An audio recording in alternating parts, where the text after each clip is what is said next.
ये तो राजनीति में उतार चढ़ाव आते रहते हैं। अभी जहाँ तक बीएसपी का अपना बेस वोट है वो टच से मस इधर उधर नहीं हुआ है, लेकिन इलेक्शन में कभी कभी जो दूसरा तबका है, खास तौर से जैसे ओबीसी के लोग हैं, माइनॉरिटीज के लोग हैं या अपर कास्ट के लोग हैं, तो चुनाव में इस किस्म के कुछ ये लोग वायदे कर देते हैं कि ये लोग गुमराह हो जाते हैं, जिसकी वजह से थोड़ा सा पार्टी को पिछले चुनाव में नुकसान हुआ है। और लोग तो ये भी कहते हैं कि ये इस बार जो यूपी में असेंबली का चुनाव हुआ, रिजल्ट आने के बाद तो लोगों का ये कहना था कि जिस बस्ती में या जिस पोलिंग बूथ पर, तो जिस एरिया में ज़्यादातर दलितों का ही वोट है या बड़े पैमाने पर दलितों का वोट है और उन्होंने बीएसपी को वोट दिया, लेकिन जब उस एरिया का मशीनें निकली तो वो वोट कहीं और का निकल आया। तो इसलिए मैंने आपको ये कहा है कि ईवीएम में भी को भी लेकर अब काफ़ी आशंकाएं लोगों में पैदा हैं, तो हो सकता है कुछ ये भी, इसमें भी कुछ गड़बड़ी की आशंका तो है। और मेरा तो यही कहना है कि जहाँ तक बीएसपी के जनाधार का सवाल है, बीएसपी का जो जनाधार है वो कोई कम नहीं हो रहा है। मुझे तो लग रहा है ईवीएम में कुछ गड़बड़ी जरूर है, आशंकाएं किस्म किस्म की पैदा हैं। और नहीं तो मुख्य चुनाव आयोग और सेंटर की गवर्नमेंट सामने आए और वो कराए बैलेट पेपर से चुनाव, मालूम पड़ जाएगा कि उनके साथ कितना वोट है और हमारे साथ कितना है।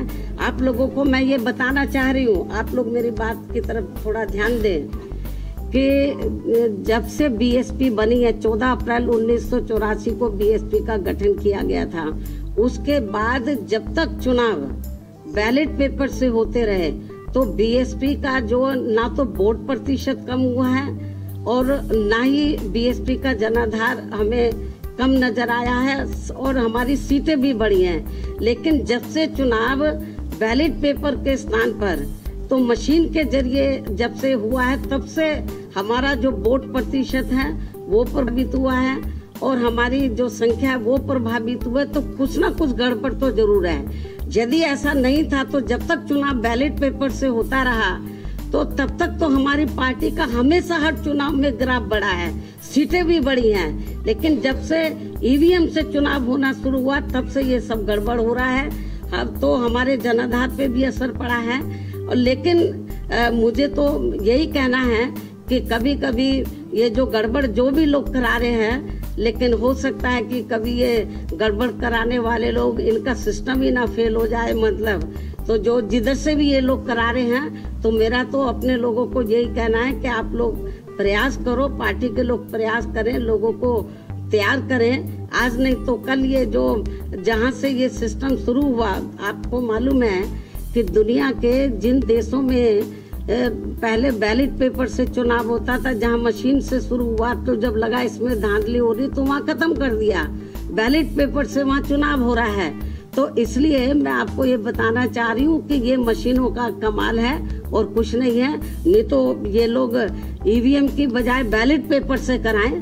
तो आप रिकॉर्ड उठा के बीएसपी का देख लो, जब तक बैलेट पेपर से चुनाव होता रहा, हमारा हर चुनाव के अंदर हमारी पार्टी का जनाधार बढ़ा है और वोट का प्रतिशत बढ़ा है और सीटें बढ़ी हैं। और जब से ये मशीनें आई हैं तब से ये गड़बड़ हुआ है। जरूर कुछ दाल में काला है और इसको लेकर हम लोग माननीय सुप्रीम कोर्ट में भी गए।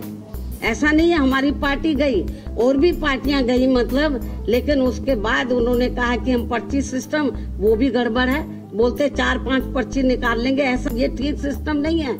बल्कि जब ये वोटिंग मशीन में वोट पड़ा है तो उससे जो पर्चियां, उससे पूरी की पूरी पर्चियां टैली होनी चाहिए, मालूम पड़ जाएगा। फिर उसको भी ये करने के लिए तैयार नहीं है ये।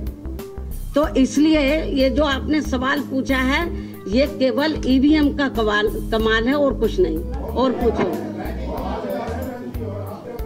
नहीं, हम तो जो कर सकते थे, हम लोग माननीय सुप्रीम कोर्ट में गए, हमने माननीय चुनाव आयुक्त को भी कहा।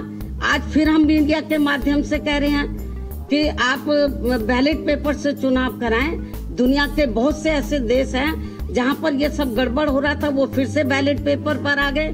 क्यों नहीं बैलेट पेपर पे आते हैं?